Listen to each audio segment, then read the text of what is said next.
Alors, Jean L'Héritier, il y a quelques années de ça, mais c'est récent, de 3 ans, on avait été invité par Joseph Roca au Mas Maroc pour présenter 20 producteurs de rancio sec, parce qu'ils essaient de relancer le mouvement Lampourda, parce que nous, on a obtenu une IGP sur le rancio sec. Alors depuis, qu'est-ce qui s'est passé, Jean L'Héritier?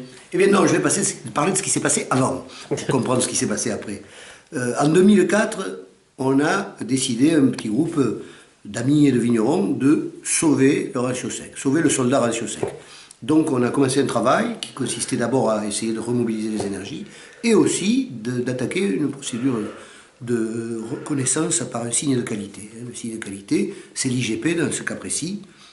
Et effectivement, beaucoup de vignerons ne voulaient pas mettre sur le marché le rancio sec parce que, d'abord, il y avait tout un tas de considérations légales sur le degré ou sur la mention sur l'étiquette qui faisait qu'on ne pouvait pas mettre sur le marché le rancio sec. Il était un petit peu dans l'indignité. Donc, en 2012, avec un groupe de vignerons, cette IGP a été reconnue par l'INAO. Et depuis 2012, on a créé une association qui au départ s'appelait l'Association pour la promotion des rancio secs du Roussillon, qui maintenant s'appelle BIRANCI. Alors, BIRANCI en catalan ça veut dire vin rancio, mais si on remplace VI par BE, ça veut dire, c'est une injonction, ça veut dire soyez rance. Voilà. Voilà, soyez rance. Et cette association, elle a organisé, comme tu le disais, un salon chez Joseph Roch, au Celler de Can Roc, en 2014, où un remarquable journaliste qui s'appelle Nicolas Codeville et une remarquable cinéaste qui s'appelle Marilyn Maman ont fait un film, un superbe documentaire qui a été présenté à Perpignan à l'Institut Jean Vigo. Et ensuite, eh bien, on a fait, l'automne de cette même année, on a fait le premier salon Birance.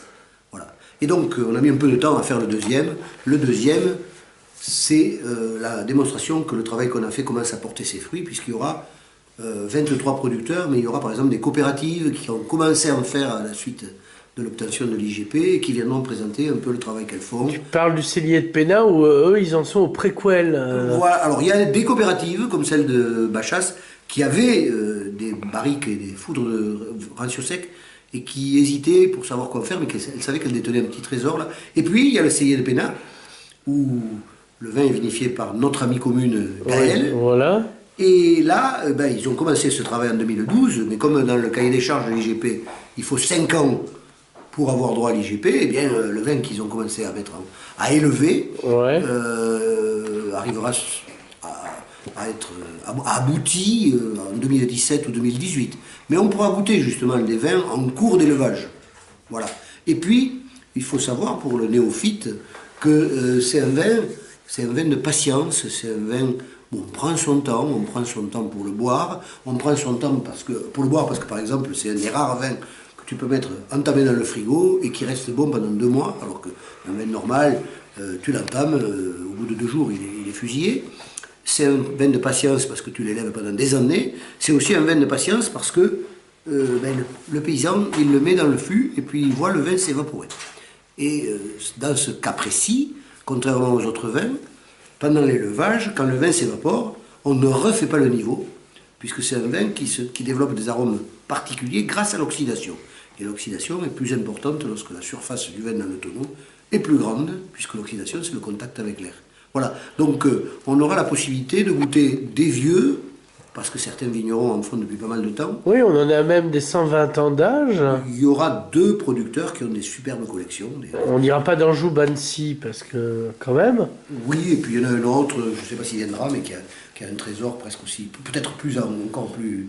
Et si on avait goûté des très vieux chez Loré à Nocer, qui est de côté de Rious aussi. De côté de Rious, côté de Tarragone. Ah, Reus, tu veux dire. Reus, ah oui. Oui. Bon, voilà. Alors, parallèlement, il y a le livre qui vient de sortir, qui sera présenté à la librairie Torcatis jeudi 9, qui est un livre qui a été mis en œuvre, un projet de monsieur qui s'appelle Alain Potier, qui est à Port-Vendre, et qui a porté ce travail avec un ami qui s'appelle Paul Schramm, qui est devenu peintre. C'est lui qui a fait le logo. Et tout au long du livre, on a des portraits de vignerons par un photographe qui s'appelle Michel Castillo. et des dessins, des illustrations de Paul Schramm. Et ensuite, il y a des contributions au début du livre. Bon, j'ai fait la préface. Il y a des morceaux de Pierre Torres aussi. Pierre Torres, qui est historien, Jacques Palloc, qui est responsable de l'INAO. Voilà. On retrouve les gens qu'on avait dans le dictionnaire des saveurs catalanes un peu. Oui, sauf que c'est... Sans Evian Thibaut Covelade.